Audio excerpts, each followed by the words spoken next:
My lead source tonight is Republican from Montana, Senator Tim Sheehy, and it's great to have you here. As for what you're expecting on Wednesday, how expansive do you think these tariffs will be?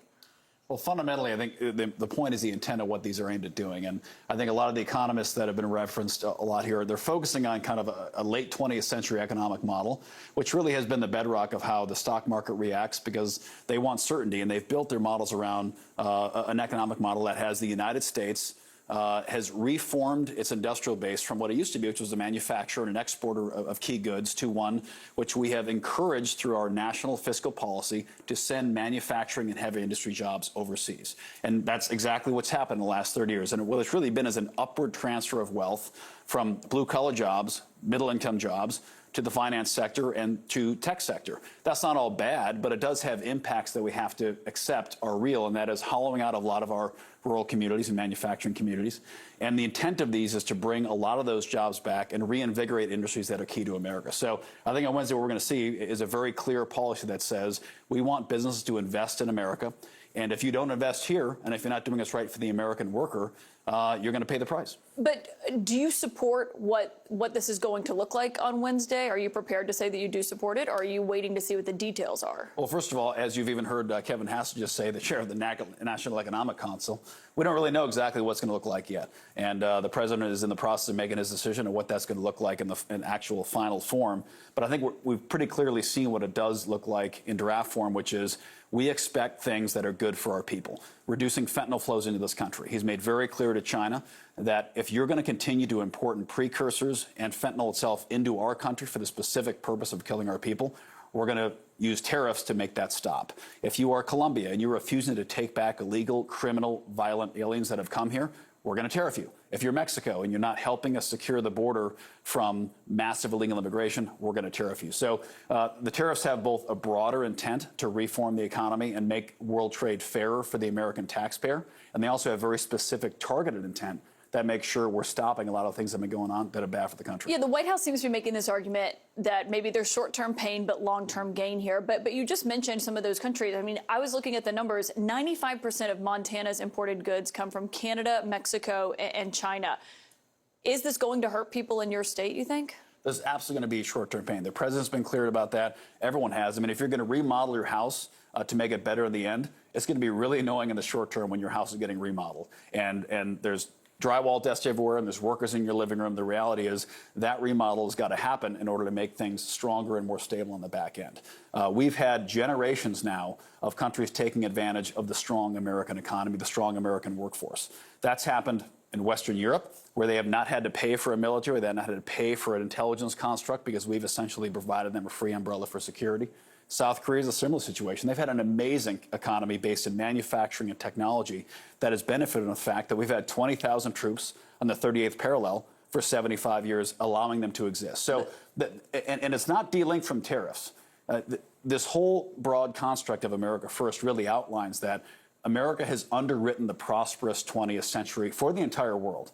And now what is happening, as we're looking down the barrel of unrecoverable debt and deficit spending, it's about time we start to rebalance those tables and ensure that we can bring investment back on shore. And that's happening. Companies are announcing $2 trillion of investment back into our economy. You're comparing, but there's a lot of companies that right now are doing nothing because they're waiting to see what the policy actually is. So there's actually a lot of, there's not a lot of mergers or anything happening because people are nervous about this. You liken this to a remodel. Sometimes those take longer than you plan for. I mean, if you're an American and you're waiting to see what does short-term pain mean? I mean, how long do you expect that to last? I mean, we don't know. And of course, I'll add a lot of the media frustration with the uncertainty around President Trump's new economic media, strategy. Business uncertainty. Oh, sure. But, the media is helping with that. I mean, business uncertainty responds to public market sentiment. There wasn't nearly as much pearl clutching when we had record inflation, record interest rates, record cost of good increases for middle-class families over the last 3.5 years. And these policies are meant that digesting $5 trillion extra dollars pumped in the economy is going to take some time. Digesting record government spending growth and a record government job increase. A lot of the job increases that were advertised during the previous administration were advertised as organic economic growth, when really what they were where they were government agency expansion, hiring hundreds of thousands of workers to create and to support the economy. It was very much like, the New Deal under Roosevelt, saying. Well, also, it was digging out of the COVID economy. But I mean, and speaking of jobs, I mean, we saw Stephen Moore, who was one of Trump's economic advisors last time, say those aluminum and steel tariffs actually hurt manufacturing jobs. There were 10,000 manufacturing jobs that were gone. But on what people are dealing with every day, some people are scrambling to buy cars ahead of Wednesday's tariff announcement. When the president was asked this week about automakers maybe raising their prices, he said, I couldn't care less if they raise prices because people are going to start buying American-made cars.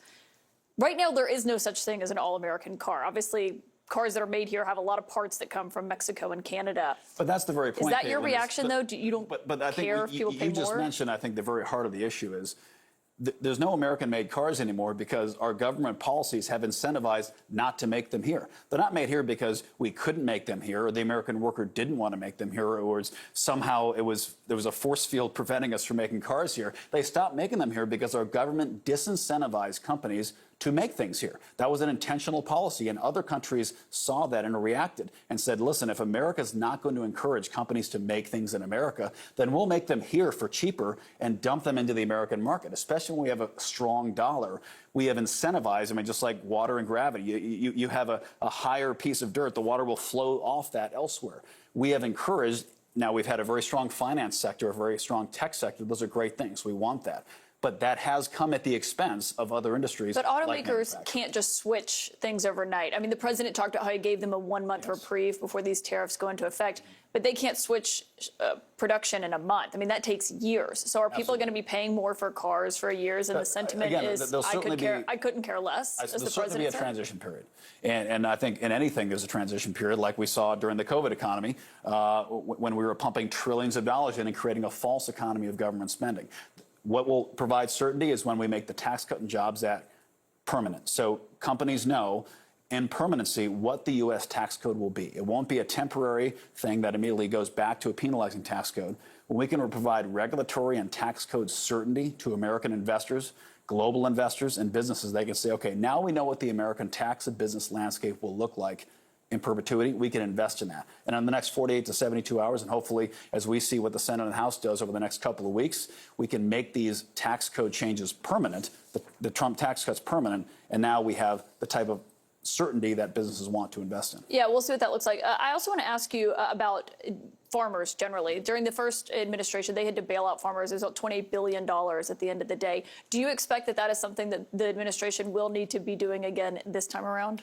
I mean, I'm not sure it'll have to be at that scale. What we're going to have to... Won't it be bigger if there's more tariffs against more countries and they're retaliating in a wider fashion? Yeah, it certainly could be. In the short term, it could be much less in the long term. There are a lot of, as we talk about regulatory certainty, there are also a lot of policies in place that disincentivize investment in American agriculture. A great thing, is the death tax. We penalize family-owned farms and ranches for staying in the family by forcing those families to pay an ungodly sum in taxes when they die. They essentially have to sell the farm or ranch to pay the taxes on the farm or ranch for the inheritance estate tax that comes to the family who doesn't have the cash on hand to pay it. So this is what we're talking about when we have common sense policies that should be in place that are not. And we've seen a massive consolidation in the ag sector because the cost to carry that land, whether it's interest rates, whether it's inflation, or in this case, whether it's the estate tax that has to be passed on to the family, which usually entails having to sell the land. But on tariffs themselves, do you expect that you as a member of Congress will have to vote to bail farmers out?